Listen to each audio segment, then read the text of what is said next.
Peuple, voilà, je prends la parole aujourd'hui seulement, pour m'adresser à notre peuple. Je suis habillé comme ça parce qu'il fait froid à l'extérieur et à l'intérieur, la connexion n'est pas bonne.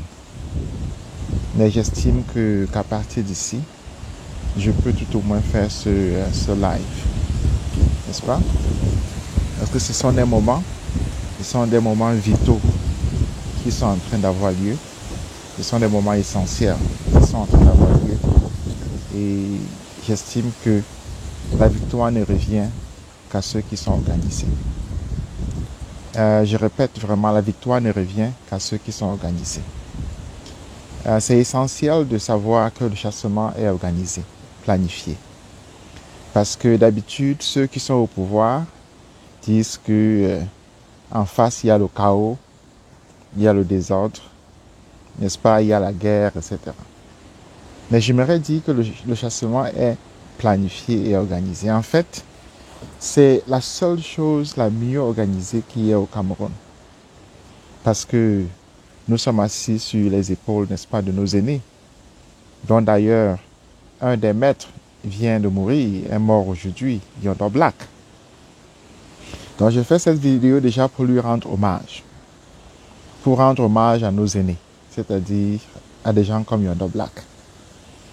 Mais également, bien sûr, je rends hommage, n'est-ce pas, à ces aînés qui, comme lui, sont morts avant.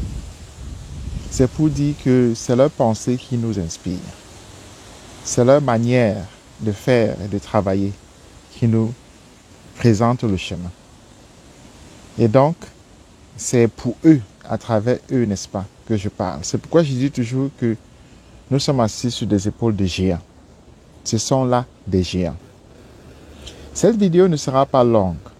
Je voulais tout simplement me signaler une fois de plus pour dire que le chassement est bien organisé, très bien organisé, est systématique. En fait, c'est la chose la mieux organisée qu'il y ait au Cameroun, le chassement. C'est donc sur la base de cette organisation que je peux dire sans peur de me tromper, je suis sûr que chacun sera d'accord là-dessus, que lorsqu'on parle du RDPC, on parle du fait que c'est un parti qui sera dissous. Je le répète, lorsqu'on parle du RDPC, partez toujours du fait que c'est un parti qui sera dissous. C'est essentiel parce que lorsque vous partez du fait que le RDPC c'est un parti qui sera dissous, vous comprenez donc la réaction des gens du RDPC. Leur réaction, c'est la peur.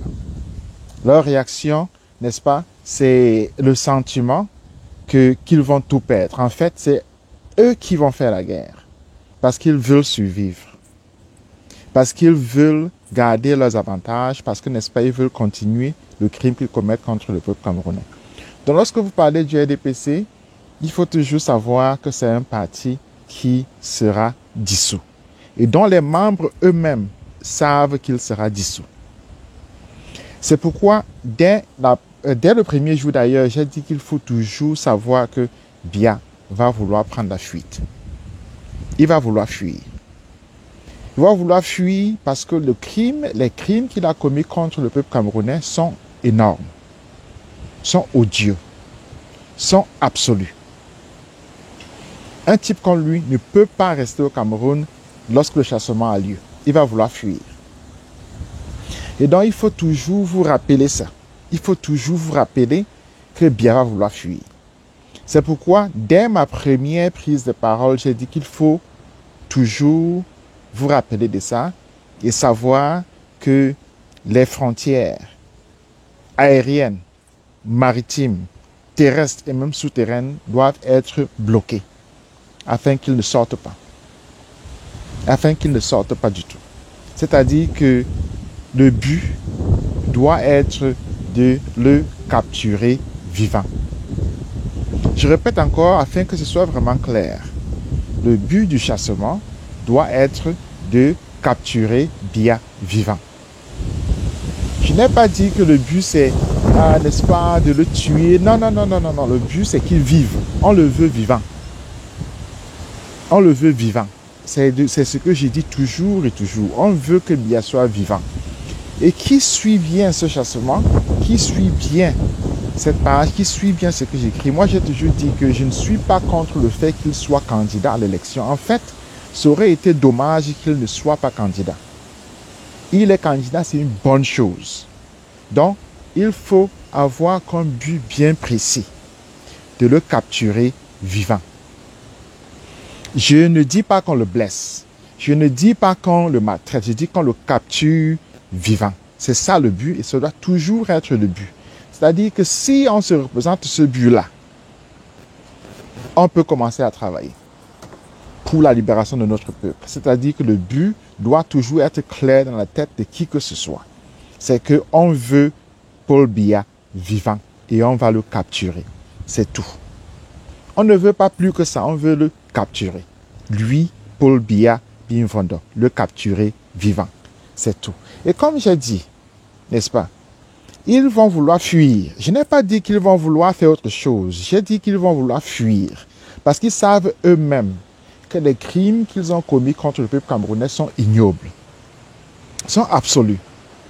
Sont absolus. C'est-à-dire que c'est le crime suprême.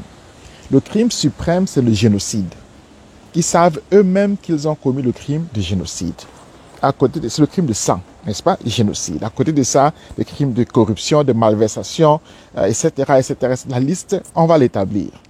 Mais pour que ce travail soit possible, il faut que Biya soit vivant. Donc, lorsque vous capturez Biya, il ne faut même pas que quelqu'un touche sa tête, ses cheveux, pour qu'il dise après qu'on l'a maltraité. Il faut le capturer, vous le traitez bien. Pour qu'il n'y ait pas quelqu'un qui dise qu'on l'a maltraité, qu'il est la violence, etc. Non, non, non, non, non, non. Non. C'est-à-dire que Biya doit être capturé. C'est ça le but. Je le formule encore clairement. Je vais le dire encore et encore afin qu'il soit clair pour chacun. N'est-ce pas? La capture de Biya est le but du chassement. Le reste, n'est-ce pas? C'est-à-dire que savoir que le chassement est organisé, je l'ai déjà dit au commencement, que le chassement, c'est la chose la mieux organisée au Cameroun. Et je le dis parce qu'il faut toujours savoir que c'est l'organisation la mieux structurée qui a la victoire finale. La victoire finale, ce n'est pas que les gens sortent et se mettent à crier. Non, non, non. La victoire finale revient à l'organisation la mieux structurée, c'est-à-dire la mieux pensée. Celle qui a des concepts, qui a une structure mentale bien claire, c'est-à-dire qui sait exactement ce qu'elle veut. Et pour ce qui est du chassement, moi je l'ai dit, c'est clairement formulé la capture de Paul Biya. Vivant. Vivant. Je le répète, vivant. Donc on ne veut rien d'autre que ça. C'est capture vivant. Cela dit, j'estime aussi qu'il est important de signaler les quelques victoires qui ont eu lieu en chemin. N'est-ce pas? Les quelques victoires qui ont eu lieu en chemin, parce que nous avons perdu trop de temps. Nous avons perdu beaucoup de temps en chemin. N'est-ce pas? Mais c'est essentiel de mentionner les victoires qui ont eu lieu. J'ai commencé en remerciant des aînés dont un est mort aujourd'hui. N'est-ce pas?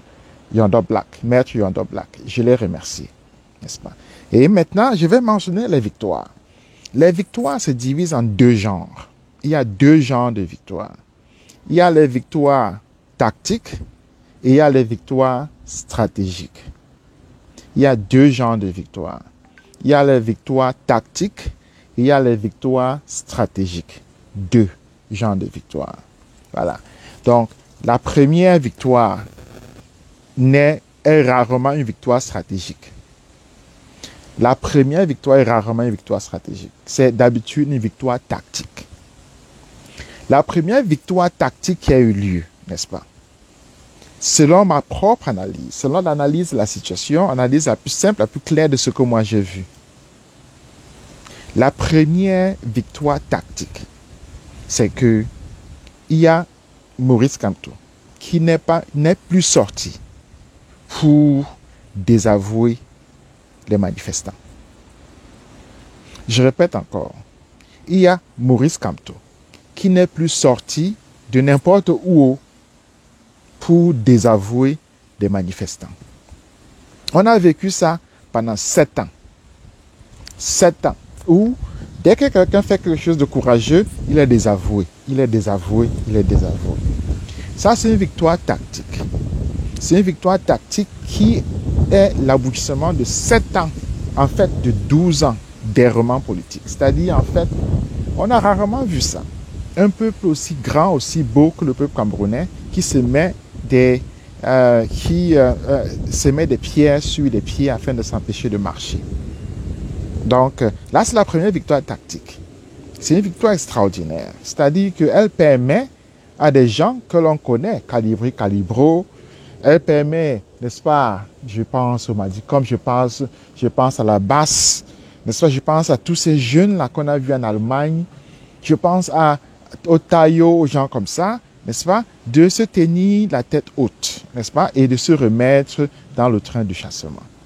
Elle permet à tous ceux qu'on a vus dehors en train de gaspiller leur temps, leur argent, de gaspiller, n'est-ce pas, leur famille, de se mettre même en danger, de gaspiller leur propre boulot, leur travail, d'abandonner tout pour le chassement, ça leur permet de revenir dans les rangs. Parce que il est essentiel, ça permet aux ambazoniens, aux anglophones, à tout le monde de revenir dans les rangs. Parce qu'il est essentiel de comprendre que le cancer qui était dans le chassement, qui était entré dans le chassement, est sorti. Ça, c'est une victoire tactique. Ça veut donc dire que le chassement, c'est une avenue maintenant qui accepte tout le monde, qui est ouverte à tout le monde, qui n'est pas ouverte seulement aux gens de la forêt, parce que c'est eux qu'on veut. Non. Qui est ouverte à tout le monde, qui est ouverte aux francophones, aux anglophones, aux ambazoniens, aux sécessionnistes, aux fédéralistes, à tout le monde. C'est une avenue qui est vaste, grande, qui est l'avenue de tout le monde. C'est ça maintenant le chassement. C'est-à-dire que tout le monde est le bienvenu. Tout le monde est le bienvenu dans cette grande allée qui est le peuple camerounais. Parce qu'un peuple, comme le peuple camerounais, c'est un peuple divers. C'est un peuple qui ne peut jamais avoir une seule opinion où on dit que c'est ce genre de changement-ci qu'il veut. Non. C'est impossible. Parce que nous avons des tempéraments différents, nous avons des tribus différentes, nous avons des langues différentes, nous avons des religions différentes, nous avons même des manières de marcher différentes, nous avons des manières de nous exprimer différentes. Donc, c'est impossible que tous les Camerounais se retrouvent sur une manière de faire le changement. C'est impossible. C'est absolument impossible. En fait, c'est l'hérésie la plus extraordinaire que j'ai jamais vue. Mais cela est fini. Ça veut donc dire que maintenant, le chassement qui est la plus systématiquement organisée aventure, n'est-ce pas, modalité, manière de faire camerounaise, se retrouve libre. Chacun est chez soi, chacun est dedans, chacun peut y apporter ce qu'il veut, peut faire ce qu'il veut, peut être content, peut contribuer. Chacun peut contribuer, c'est ouvert à tout le monde. C'est ouvert à tout le monde. Et c'est beau, quoi. C'est beau, c'est-à-dire qu'on peut se retrouver encore, moi avec les anglophones avec moi, ceux du nord avec ceux du sud avec ceux de l'est avec ceux de l'ouest. Tout le monde, on se retrouve donc avec un but bien précis. Capturer Biya. Avec un seul but. Capturer Biya. Le but est simple, clair, il est simple et clair et il est formulé ici. Tout le monde, sans division, sans particularisme, sans parti politique même. N'est-ce pas? On se retrouve ensemble pour poser cet acte-là qui nous échappe depuis 92. Qui nous échappe depuis 92. On se retrouve donc ensemble. C'est ça que j'appelle une avenue. C'est-à-dire une avenue où chacun est bienvenu, où tout le monde est bienvenu. Où on ne dit pas que tel, il est violent, tel est comme ça. Non, où tout le monde est le bienvenu et où le but est unique. On appelle ça unité de but. Unité de but. La seule chose qui nous unisse, c'est le but. C'est chasser Biya. C'est-à-dire, c'est le capturer, comme j'ai dit, vivant. Pas plus. Je ne demande pas que quelqu'un change sa manière de marcher, sa manière de parler, sa manière de faire ces choses. C'est son problème. Mais on se retrouve avec ce but simple et bien précis. Unité de but capturée bien. Donc là, c'est une victoire tactique. Je n'ai pas dit que c'est une victoire stratégique, c'est une victoire tactique sur nous-mêmes. Et ça nous a pris 7 ans. 7 ans pour y arriver. 7 ans. 7 ans absolument extraordinaires. De perte de temps, n'est-ce pas? En fait, de perte de temps, pure et simple. Mais nous y sommes maintenant. Nous y sommes. C'est une victoire extraordinaire. Mais c'est une victoire tactique. Une victoire tactique, c'est une victoire de courte mesure. C'est-à-dire, c'est une victoire qui, on dirait, c'est une petite victoire. Parce que c'est une victoire sur ce qui aurait été une perte de temps.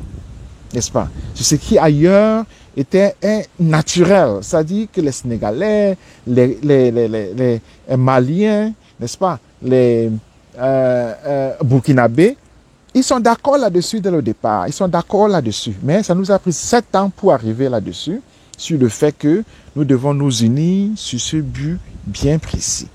Sur ce but bien précis. C'est-à-dire qu'il n'y a pas eu de désaccord. Il n'y a pas eu de désaccord sur le fait que, oh, voilà, tel fait le changement comme ceci, tel fait le changement comme cela, tel fait le changement de cette manière. Non. N'est-ce pas? Ça, c'est une victoire tactique. Hein? Et donc, il n'y a pas, ce qui a non disparu, c'est ce qu'on appelait le désaveu. Le désaveu, c'est-à-dire on a désavoué tel, on a désavoué tel, on a désavoué tel. N'est-ce pas? Et avec ça, évidemment, c'est la division qui était créée. Et puis, c'est une défaite tactique qui nous a pris 7 ans. La deuxième victoire tactique, c'est que, comme vous voyez, c'est le deuxième jour hein, que, sinon le troisième, en fait, bon, on peut dire le quatrième, mais disons c'est le deuxième jour que ce silence a lieu. Atangandi est où? Atangandi se cache. Atangandi se cache. Il se cache, n'est-ce pas, dans le sous-sol du ministère de l'administration territoriale qu'il n'a pas pu reconstruire. Le bâtiment là est comme il était lorsque j'étais enfant. Il n'a pas pu reconstruire ça. Il se cache là-bas à Tangandi. À Tangandi se cache. C'est-à-dire que le bâtiment dont il est le ministre, c'est un vieux bâtiment colonial construit par les Français. C'est là-dedans qu'il se cache pour écrire ses communiqués. Avant, il faisait des conférences dehors. Ça, c'est une victoire tactique, la seconde victoire tactique. N'est-ce pas? La première, c'était sur nous-mêmes. La deuxième, maintenant, tactique, c'est une victoire sur l'adversaire. C'est-à-dire que l'adversaire est devenu petit. L'adversaire est devenu petit. Vous avez vu à Tchang. À Tchang, après les événements d'hier, aujourd'hui, la police est venue avec le sourire. N'est-ce pas? Hier, il y avait un certain colonel à Bala, n'est-ce pas, qui était sorti, il se mettait à gueuler. Aujourd'hui, ils sont venus avec le sourire. Ça veut donc dire qu'il y a eu une victoire tactique. La victoire tactique, là, veut que l'adversaire a changé sa manière de faire. L'adversaire est en train de reculer. Là, ce n'est qu'à Tchang. Mais on pourrait mentionner... Vous, en fait, même, lorsqu'on y réfléchit, rappelez-vous, vous avez vu les images de Bouana Moussadi. À Bouana Moussadi, n'est-ce pas? C'est le gouverneur qui est venu avec sa veste là. Il est sorti de sa voiture avec son cellulaire. Il marche comme s'il est un gorille devant des Camerounais qui sont assis sur la terre. N'est-ce pas? Lui, c'est lui, comme j'ai dit, qui va vouloir fuir. Il va vouloir fuir. Le gouverneur de Douala là. Il va vouloir fuir. Pourquoi? Parce que les niais, les gendarmes ont changé leur manière de parler, ont changé leur manière d'agir devant le chasseur. C'est une victoire tactique. C'est une victoire tactique dans ce sens où c'est une petite victoire. C'est une petite victoire parce que ça change le comportement de l'ennemi, de l'adversaire, en fait de l'ennemi. Je dis l'ennemi parce que ce sont des génocidaires. On a vu qu'ils ont commis le génocide au nord-ouest et au sud-ouest. Ce sont des génocidaires. Ils ont changé leur comportement. Ils ont changé leur manière de parler aux Camerounais. Ils ont changé leur manière même de faire. Et vous voyez la conséquence, c'est quoi? Vous avez vu à Tchang, les gens se mettent à déchirer les photos de Biya. Les gens se mettent à déchirer les photos de Biya et l'ennemi ne réagit plus. L'ennemi ne réagit plus. En fait, je vais même aller plus loin. Je vais dire que René Sadi, si vous avez lu son communiqué, vous allez voir que dans son communiqué, il demandait au peuple de se calmer. Il demande au peuple de se calmer, n'est-ce pas? Voilà. Ça veut donc dire qu'ils ont changé leur manière de faire. Avant, son communiqué, c'était des menaces. Les communiqués de Atangandi, c'était des menaces. J'ai lu, en fait, aussi le communiqué de Ngongo. Lui aussi demande aux gens de se calmer. N'est-ce pas? Vous voyez donc qu'ils ont changé leur manière de faire. Ça veut dire que le peuple camerounais s'est mis en marche. Ça veut dire que la peur a changé de camp. Ça veut dire qu'ils ont commencé à avoir peur. Ils ont vu les images de Biya être déchirées. Et personne n'a rien fait. Ils ont vu le peuple camerounais être content lorsqu'on déchirait ces images-là. Et personne n'a rien fait. Ils ont vu personne défendre les images de Biya. Personne n'est sorti pour dire « c'est moi, c'est mon président ». Personne, n'est-ce pas? Ils ont vu ça. Que personne n'aime Biya. Ils ont vu eux-mêmes. En fait, ils ont vu comment les gens sont contents devant les images de Biya déchirées. Ça veut donc dire que ça leur a permis de voir eux-mêmes que leur temps est en train de finir, que leur temps est compté, n'est-ce pas? Donc là, c'est une victoire tactique. Ce n'est pas une victoire stratégique. C'est une victoire tactique dans la mesure où c'est toujours la courte mesure. Une victoire stratégique, c'est la longue mesure. C'est une victoire qui, par exemple, fait c'est-à-dire que Biya soit chassé finalement, c'est une victoire stratégique, n'est-ce pas? Maintenant, la troisième victoire tactique, n'est-ce pas? C'est tout simplement que Issa Chiroma a décidé de ne pas aller au Conseil constitutionnel. C'est extraordinaire. C'est extraordinaire. Rappelez-vous que le Conseil constitutionnel et même Elekam ont été contentieux. Les premières marches même contre les institutions, c'était des marches contre Elekam. Donc, Elekam même organise des élections et contentieux. Là, c'était 2008. Maintenant, ça ne veut pas dire que Elekam est naturel, est normal. Les gens marchaient contre Elekam parce que c'était anticonstitutionnel. Moi, j'ai marché contre Elekam. Maintenant, le Conseil constitutionnel lui-même, avec Atangana, etc., on sait nous-mêmes que c'est une organisation mafieuse. Donc, accepter déjà d'aller dans une élection organisée par Elekam, accepter que les résultats soient promulgués par le Conseil constitutionnel, c'est déjà ça la fantaisie même. C'est-à-dire que le fait que l'on ait accepté ce principe-là depuis 2008 jusqu'à maintenant, c'était ça l'hérésie. Et personne de censé ne pourrait l'accepter, n'aurait pu l'accepter.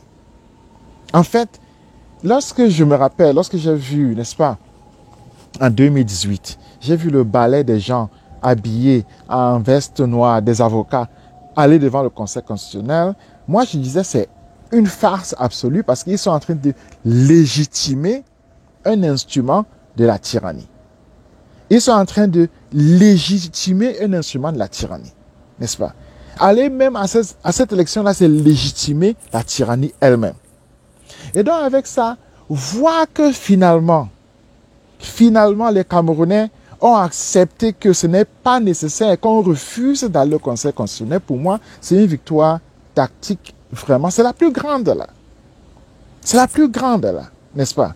C'est une victoire tactique vraiment obtenue après, je dirais, depuis 2008, depuis le changement de la Constitution là, pour changer les termes du pouvoir, et puis ils ont introduit le nouveau code électoral. Donc ça nous fait à peu près combien d'années là? Ça nous fait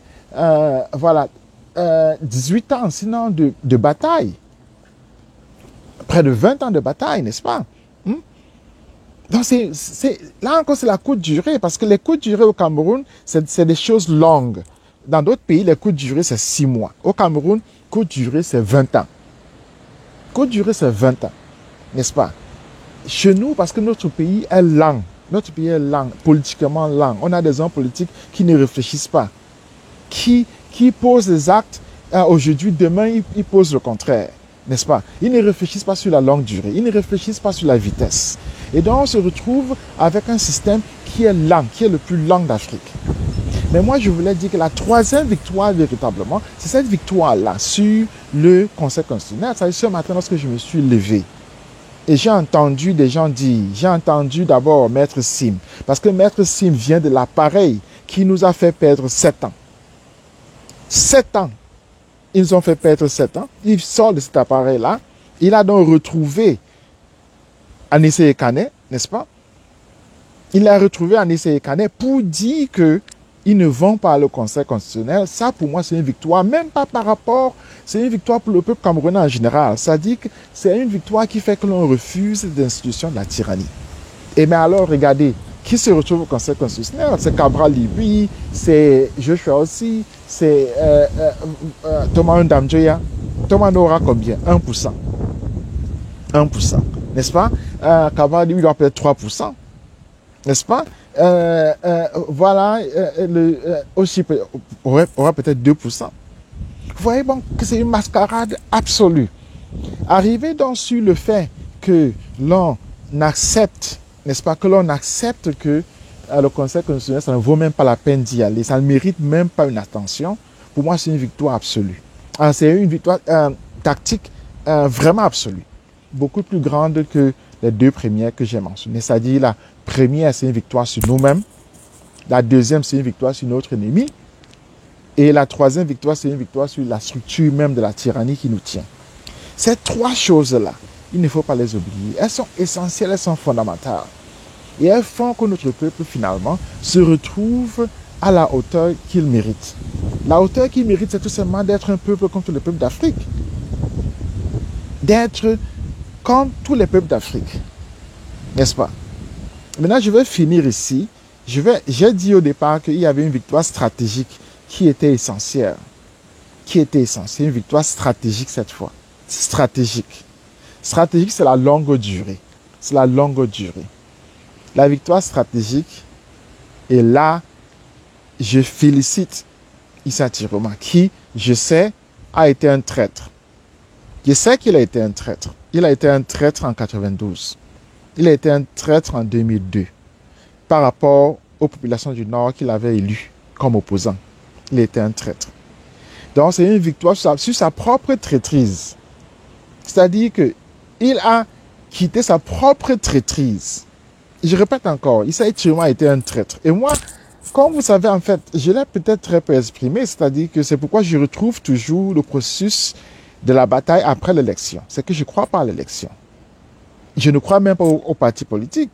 Mais je retrouve le peuple camerounais parce que c'est la seule chose, instance à laquelle je crois, après dans le processus. Ça avait eu lieu en 2018, ça avait eu lieu en 2011, ça avait eu lieu avant et ça a lieu maintenant. Et donc, je félicite Issa Tiroma qui a vaincu sa propre traîtrise, n'est-ce pas, pour poser un acte essentiel. Parce que si vous regardez, il est silencieux, non? Il est silencieux, il n'est pas sorti. Il n'a envoyé aucun communiqué. Rien du tout. Mais surtout, il n'a désavoué personne. Il n'a désavoué personne. Je reviens encore sur le numéro 1, n'est-ce pas? Parce que le 1 était ambigu. Le 1 était ambigu parce que c'était en même temps nous par rapport à nous-mêmes, mais aussi c'est par rapport, n'est-ce pas, à ce que nous voulons comme peuple. Issa Tiroma n'a désavoué personne. Il s'est excusé auprès des anglophones. Il me doit toujours une excuse, hein? Parce qu'il m'a quand même appelé brigand. Il me doit toujours une excuse. Mais il n'a désavoué personne. C'est-à-dire, pour regarder vers le futur. Ça veut dire que nous avons commencé à construire un peuple. Nous avons commencé à construire une nation. Nous avons commencé à construire un pays. Un pays, dans un pays, on n'exclut pas les gens. On ne désavoue pas les gens. C'était une erreur absolue. Dans un pays, on accueille tout le monde. Parce que le président, dans ma propre langue, le Mdjimba, on appelle le président Tongo. Tongo, c'est ça le président, c'est le père de la nation. N'est-ce pas? Tongo. Parce que Tongo, n'est-ce pas, on dit aussi Tongo, celui qui gouverne, hein? Mais là on peut dire Goubna. Bon, là c'est un mot français, gouvernement. Mais dans ma propre langue, on dit Tongo, comme le père de la tontine, n'est-ce pas? Le père ne chasse pas ses enfants, ne chasse pas les gens, ne chasse pas les gens, on ne désavoue pas les gens. On ne désavoue pas un peuple. On ne désavoue pas un peuple. On accueille le peuple. C'est ça la fonction essentielle, n'est-ce pas, du président. Accueillir tout le monde, accueillir tout le monde, accueillir tout le monde. Écouter tout le monde. C'est ça la fonction essentielle du président. Parce que le président est le père de la nation. C'est ça la fonction essentielle du président. Et donc, Issa Tiroma se comporte déjà comme un président. C'est-à-dire qu'il accueille tout le monde. Il accueille tout le monde. Il accueille tout le monde. Il fait que tout le monde vienne. C'est ça qui est essentiel. Et donc, c'est une victoire stratégique. C'est une victoire stratégique sur nous-mêmes. Mais c'est aussi une victoire stratégique sur notre leadership. Et c'est la victoire du leadership aussi. Nous avons une nouvelle forme de leadership. C'est-à-dire un leader qui était un traître. Hein? Moi, je ne lui fais pas confiance. Hein? Mais en politique, on ne fait jamais confiance au leader. Hein? Donc, nous avons un leader, n'est-ce pas, qui accueille, qui ne désavoue pas. Là, c'est une victoire stratégique. C'est une victoire stratégique sur, déjà, depuis 2018, mais aussi avant. Hein? Parce qu'il a fallu déjà que Tiroma lui-même, il vainque sa propre traîtrise. N'est-ce pas? Il a fallu qu'il surmonte sa propre traîtrise pour arriver au niveau où il est. Où il ne désavoue pas les gens. Parce qu'avant, il avait désavoué son propre parti. Maintenant, il est revenu dans les rangs. C'est une très bonne chose. C'est une très bonne chose. Je voulais le dire. N'est-ce pas? Je voulais dire ces trois choses-là. Ces trois choses qui sont essentielles. Cette victoire sur nous-mêmes d'abord. Cette victoire sur l'ennemi qui fait qu'Atangandji ne sort plus. Que René Sadi ne sort plus. Que Ngongo ne sort plus pour venir insulter les gens. Mais que maintenant, Souné change de ton. Ils changent de ton. Donc, ça veut donc dire qu'ils ont compris que l'heure est grave. Ils ont compris, n'est-ce pas, que le chassement est en marche. Et je le dis encore, le chassement est très bien organisé parce que c'est l'organisation la mieux structurée qui a la victoire à la fin. Et la bataille pour notre libération n'est pas un jour, 2 jours. Hein. Il y a des pays où ça prend des années. Donc, c'est une bataille qui prend du temps. C'est une bataille qui prend des mois, qui prend des années. C'est une bataille qui a des hauts, qui a des bas. C'est une bataille qui a des chapitres politiques, qui a des chapitres militaires, qui a des chapitres activistes. C'est une bataille qui a des chapitres institutionnels, qui a des chapitres dans la rue. C'est une bataille, n'est-ce pas, qui inclut plusieurs parties. Et c'est clair pour chacun d'entre nous qu'à un moment, il faudra que l'on revienne sur la relation avec les ambazoniens. C'est clair et c'est essentiel. Qu'à un moment, il faudra que l'on revienne sur la relation avec les ambazoniens parce qu'ils ont la capacité de rendre justement la victoire du chassement impossible. Et donc, parce qu'ils ont cette capacité-là, il faut que l'on revienne sur le dialogue pour bâtir cette relation en bas franco à laquelle moi j'avais, dont je parle toujours. Il faudra que l'on revienne là-dessus. Cependant, ce n'est pas le jour aujourd'hui. Je vais faire un certain nombre de vidéos. Je recommence à faire des vidéos. Cette vidéo-ci, je voulais tout simplement l'utiliser pour vous dire, pour nous expliquer plus ou moins une chose. La première, c'est que le chassement n'est pas chaotique. Lorsqu'on dit la rue, ça ne veut pas dire que ça va tout casser. Non, c'est la structure la mieux organisée qu'il y a au Cameroun. Et je voulais aussi dire que lorsque vous parlez du RDPC, sachez que ils savent eux-mêmes que le RDPC sera interdit, sera dissous. Donc ils savent eux-mêmes qu'ils vont vouloir fuir. Ils vont vouloir fuir. Et parce qu'ils vont vouloir fuir, il faut toujours vous préparer à bloquer les frontières. À bloquer les frontières. À bloquer les frontières. N'est-ce pas? Pour qu'ils ne fuient pas. Et il faut toujours savoir que le but, c'est Biya. Le but, c'est Biya. Et il s'agit de le capturer vivant. Il s'agit de le capturer vivant. Rien de plus. Si on comprend ce but-là, lorsqu'on comprend ce but-là, dès qu'on a ce but-là, le reste commence à être logique. Le reste commence à s'organiser naturellement. Le reste commence à fonctionner comme il le faut, n'est-ce pas? Le reste avance naturellement, normalement. Cependant, normalement veut aussi dire que mon rôle à moi, c'est montrer les victoires que nous avons eues sur le chemin. Il y a eu 3 victoires tactiques, n'est-ce pas? 3 victoires tactiques, mais il y a aussi une victoire stratégique que nous avons eue hier, que nous avons eue à partir d'hier. En fait, même à partir d'aujourd'hui, parce que je dis à partir d'hier, parce que hier, c'était le délai pour déposer des recours à la Cour constitutionnelle. Et puis, c'est-à-dire le président Tiroma, je peux déjà le dire maintenant, n'a déposé aucun recours. Ça veut donc dire que nous avons une victoire absolue là, mais surtout, il n'est pas sorti pour désavouer des Camerounais. Ça veut donc dire que tout le monde est le bienvenu. Tout le monde est le bienvenu. Le chassement, c'est pour tout le monde. La porte est ouverte à tout le monde. L'avenue est ouverte. Appelez vos amis, appelez vos femmes, appelez vos djomba, appelez vos voisins, que vos parents, vos grands-parents, tout le monde, que chacun entre dans la bataille pour la libération du Cameroun. Parce que chacun y apportera du sien dans cette bataille dont le but est unique et simple. Capturer bien vivant, capturer bien vivant, capturer bien vivant. Bon, je vais m'arrêter ici. C'est tout simplement une introduction. Donc, on aura d'autres vidéos. Je vais m'arrêter ici. Je vous souhaite, peuple, je vous souhaite vraiment du courage parce que la bataille pour notre libération a commencé. Allez, portez-vous bien. Salut, salut.